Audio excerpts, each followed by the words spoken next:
Alright, so originally I had a Verity video coming out today, but there's a new newsletter from Toby Fox, the summer 2026 newsletter, so we have to go through it. It's probably not going to be like a major heater, but there's some new sprites up at the top. You have Caddy's dad, I'm so sorry I forgot your name, just grilling on the grill. You have Rudy and fucking Asgore actually being friends and both well and in good spirits for once, drinking beers. In a small town like Hometown, this is like the most idyllic circumstances that you can generally think of. Chapter 5 released, and then he gives us like the big glittery bisexual logo that was accompanied by some vocal strings when you launched the chapter for the first time and probably scared a few people. Around a month ago, Deltarune Chapter 5 released. I do these release dates basically by the month. If it's August, that means it doesn't matter if it was the last week of June. It's been 2 months, Toby. That means you've kept me deprived of new content for 2 months. Because I'm a really reasonable consumer of media who knows exactly what I'm doing. Around a month ago, Deltarune Chapter 5 released. Did you notice? Get that shit out of my face, man. Don't fucking talk to me in vagaries. Don't vague post on the specific post, man. This is supposed to be an update. I am pleased with the response to Chapter 5. Happy to hear it, man. The Steam player count hit a new high. That's awesome. You love to see it. Many friends told me that they loved it, and some people even cried a bit. I definitely got a few leaky-eyed moments while I was playing it. I know I'm dragging this out a bit, but like, I've just am a little scared to scroll down because you can see the what's next at the very bottom here. It's kind of fucking me up. Everyone's experience may vary, but if the game resonated deeply with a few players, I feel confident I'm moving in the right direction. And I mean,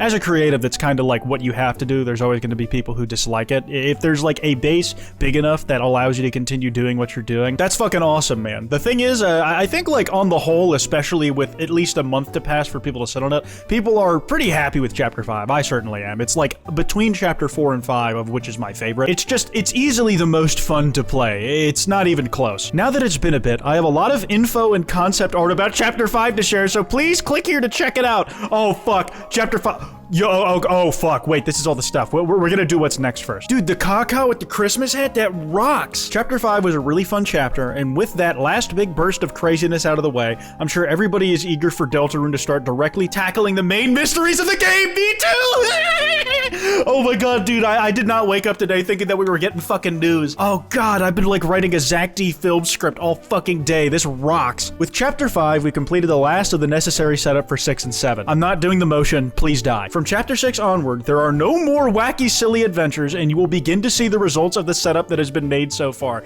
Dude, he's been like reading all the speculation online that like there's not enough time in Deltarune to wrap up the mysteries when each chapter has been like bare minimum playthrough like 6 hours. Mine took me like 8 and I didn't like do all the exploration that you could do. Like there is plenty of time to introduce characters and pay them off, or like really clarify characters that have been teased in the past. Chapter 6 is a shorter, no, I need it to be a forever and 12 billion hours long, straightforward chapter that focuses on one aspect of the story. I think this is the Noel chapter, and almost certainly like the Death chapter, like attached to that. Probably gonna be like a lot of big reveals on that, and then like all the cards are gonna be on the table before we jump into the conclusion. Because of that, many things are still not touched on here. In fact, it may surprise you what was missing, but one thing will be clarified whether you're ready or not. Dude, he's gonna kill us. Like, I'm gonna go in like to cardiac arrest when this game comes out. I might not even make it to the game coming out, dude. I fear that my heart may give out just even thinking about the concept. Some of you may say, wait, you need to make the chapters longer, not shorter. That's an extremely reasonable concern.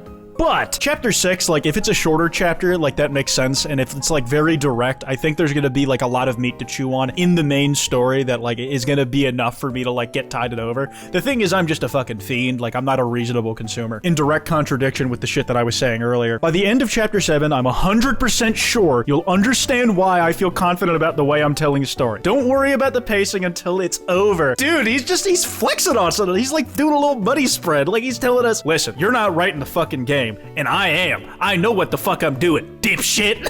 I kind of like when Toby stunts a little bit. It's really fun. I believe we will be able to release Chapter 6 in 2027. Chapter 6 will be released by itself, in case there's any question about that. He's definitely seen like the fucking 6-7 jokes about the whole thing. But yeah, I kind of figured that Deltarune chapters are going to be like on an Assassin's Creed or Call of Duty timing thing, where it's like you get one every year and it's like a progression of the story that's being told. Recently, I finished writing a few more sequences towards the last third of Chapter 6 and rearranging the rooms to fit the new structure. Once we make these adjustments and tie tie everything together, we will be able to play a rough draft of the chapter from beginning to end. Damn, they are really moving fast on this, man. I feel like June is just kind of becoming Deltarune release month, and I think there's a good chance that's what it's going to be again. Barring any major restructuring, the main things that will continue to need development time are the boss of the chapter and polishing cutscenes. I remember like when we were told that the last Shadow Crystal boss, or secret boss, however you want to refer to it as, was going to be in chapter 5, and I thought maybe we won't get like a straight up Shadow Crystal boss in the next one, but like maybe there will be like a big character that is like a challenge for the Deltarune players who like just really seek that shit out. But if it's truly shorter and like they're trying to like make sure that it's as condensed as possible, I'm wondering how real the possibility of there not being a chapter 6 Shadow Crystal boss equivalent is. Speculation? Theories? Don't say that word, Toby. That's really fucking dangerous. Don't say that. Personally, I don't really read or watch theories. That's because I already know what my game is. And he's like, really, that's really tongue-in-cheek. He's like, listen, I don't give a fuck what any of y'all think. Y'all some bums. He didn't say any of that. I just like putting words in his mouth. The dog's mouth. However, I think it's amazing that people think about the game so much. It's not an exaggeration to say that thinking about this game can be just as much of the experience as playing it is. I hard agree with this. Like, I tell people that like I gush to about this game who haven't played it yet, that the episodic nature feels almost like a part of experiencing it. Not that it's not gonna feel good when it's all released and done and that like you're like doing it like that, but in the same way that like tinkering with Skyrim mods and making them work before you actually play the build that you've made for a Skyrim playthrough can take just as much time as the playthrough itself would. Like, just being able to sit with these things and stew on the possibilities is great. Also, I love Jungler and Pluie playing cards. That's fucking awesome. Anyone who keeps thinking about it like I have gets my highest blessing. So imagining what could happen and trying to think about the meaning of the game is very cool. Toby said, all your theories are welcome.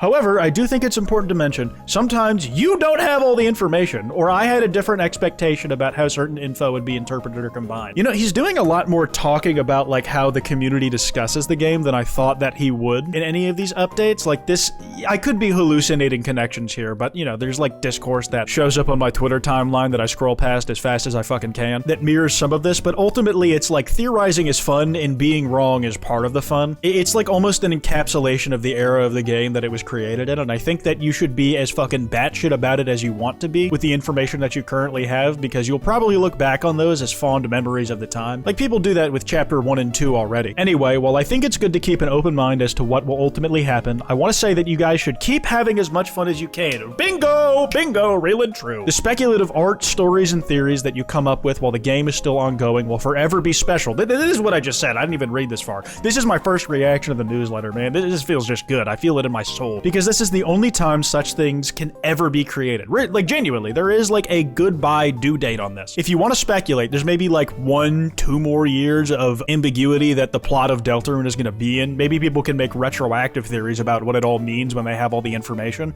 but they're going to be like working with the same set of info for the rest of their lives after this thing is done. All of you are creating a time capsule. He just says the fucking things that I'm saying. Like, I genuinely didn't fucking read that. I should just finish the paragraph before I start talking. All of you are creating a time capsule unique to this single fleeting moment in time, and I think that's something to be incredibly proud of. Isn't it great that you're here right now, playing this thing when it comes out? Real and true. I just want to prove that, like, I wasn't fucking lying. That I'm, like, 10 minutes into this recording, and this shit was released 15 minutes ago, okay? Like, this is genuinely my first read. Look at the timestamp on my goddamn clock. I'm first timing this. I didn't pre-read the goddamn newsletter. What's Girona? When I was younger, my older sibling would say stupid anime-style made-up move names and then pretend to attack. One was, "It's my Girona." A couple other phrases are also references like that, including the unused voice clip, "Blingo Blizzard." My sibling encouraged me to add, "It's my hummingbird" as another quote to the game, but I haven't done that yet. Will I ever? Maybe it'll get added to Nut Dealer. What's Kiki? Oh my god, people saw like the tweet he made about adding his cat to the game based off their behaviors, and they just went insane, and he's like,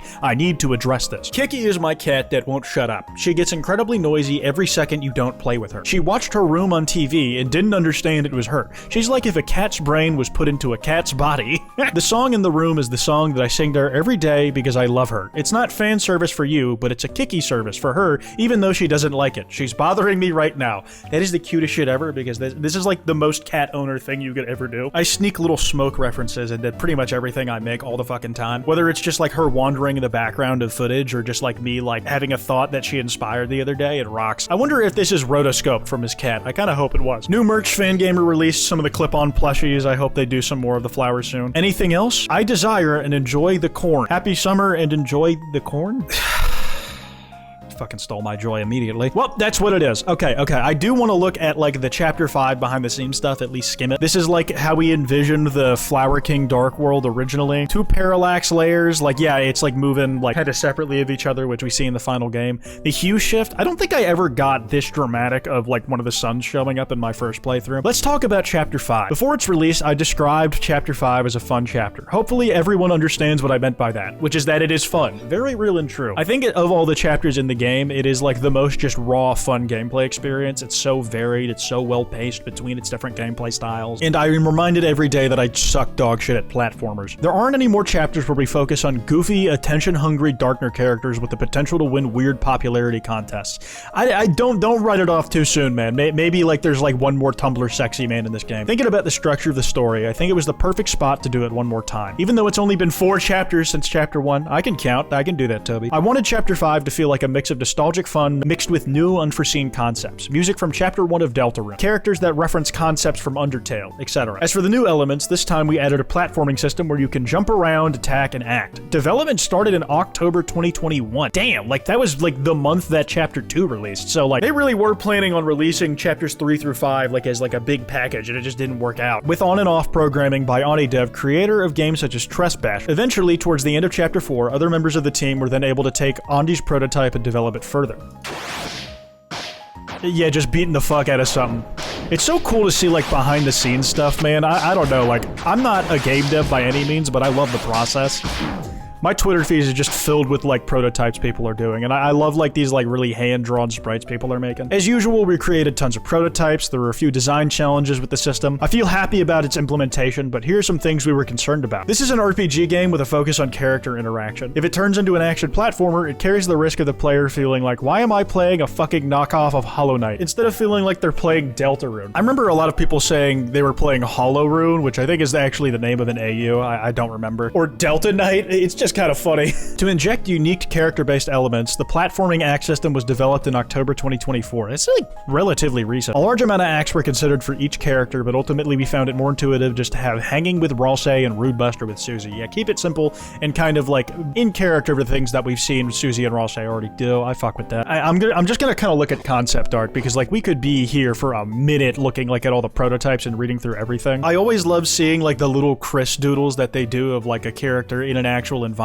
that's currently being conceptualized. Characters, Flowery, oh god. Constantly carries a jacket over his shoulder that he never wears, and he was either supposed to have like a collar or a hood that was the petals that he was having, which is like a stronger Flowey parallel. 10 years ago, everyone was misspelling Flowey as Flowery, and it was driving me crazy, so I thought, wouldn't it be funny if there was another Golden Flower character actually named Flowery? Then everyone can misspell his name as Flowey too. I feel like if that's a typo you make these days, you're basically gonna be eaten alive by the community, which is very entertaining, don't get me wrong. The Golden Flower, Gold, was able to become his own Mary Sue character in the form of Flowery. He's trying to be perfect, but he doesn't know anything about what it's like to really live. His interpretation of the ideal man is totally alien and over the top. I mean, yeah, he's not really well adjusted by real world standards, but I don't think that like he's completely out of whack with like other Darkners or even like light world characters we've seen. He has like real conviction in his beliefs, which is like something that I've thought of about Flowery since like he got it first introduced in chapter 5 a month ago. He looks like a generic anime guy and is far taller than a normal human. Oh yeah, dude, yeah, he's like double the size of Chris. I forgot he's like 10 foot tall. It's probable he chose his own theme song and plays it himself somehow, which, by the way,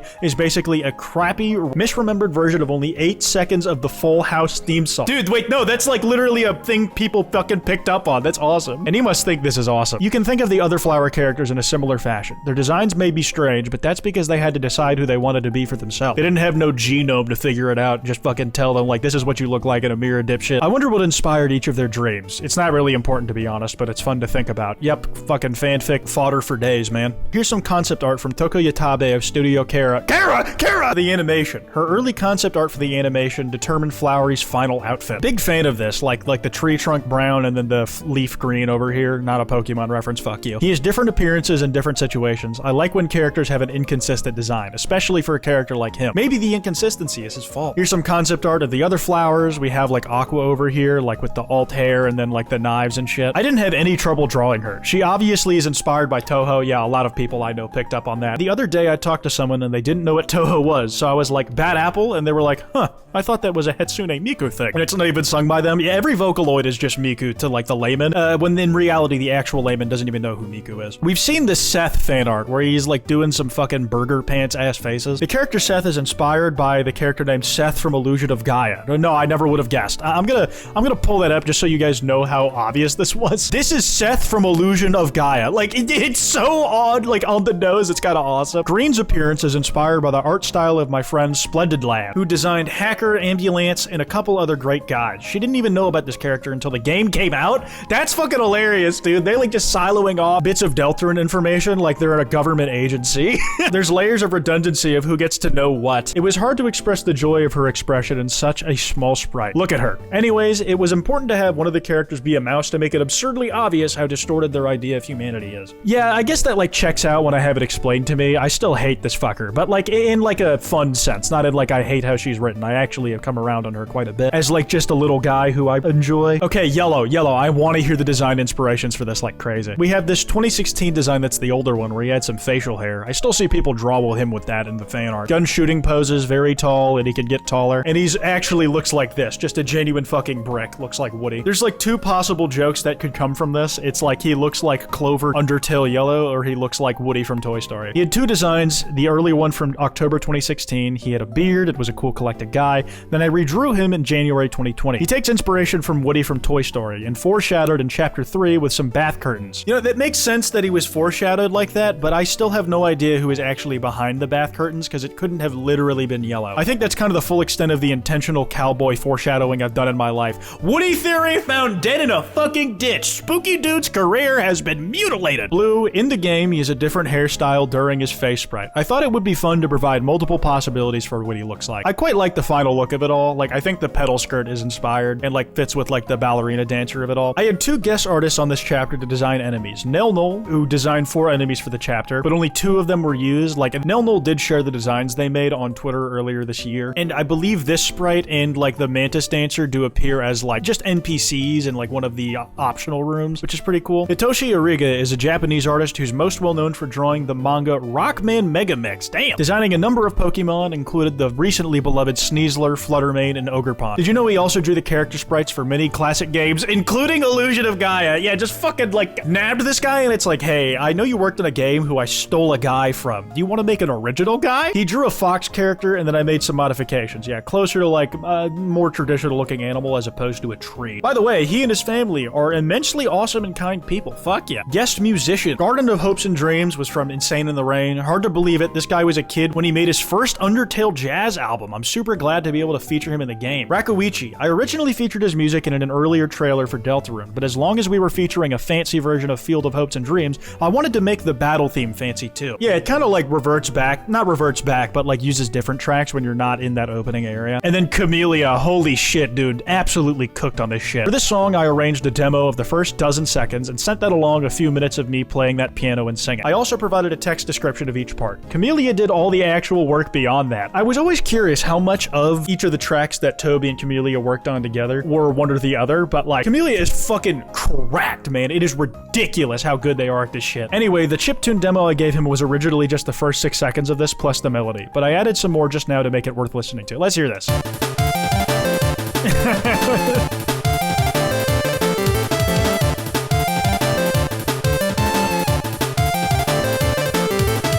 That's really fun. I like hearing it in that version, like just hearing the creative process of how a song comes along. Not like I know anything about music. And then Flower Man. I don't know if this is my favorite track full stop from Deltarune, but it has like my favorite 20 seconds of the song. And it's like starts at 150 and goes to like 210 or some shit. It's like just the biggest swell and most compelling fucking like just earwormer that I've heard from the game in a minute. I tried to create this song by myself multiple times and even tried multiple times to collaborate with different musicians to try to do a live version with vocals. But nothing turned out right with the samples I was using, so I ended up begging Camellia to arrange it. Here's the earliest piano outline. It sounds kind of, it's really funny that it sounds this limp, but I like it.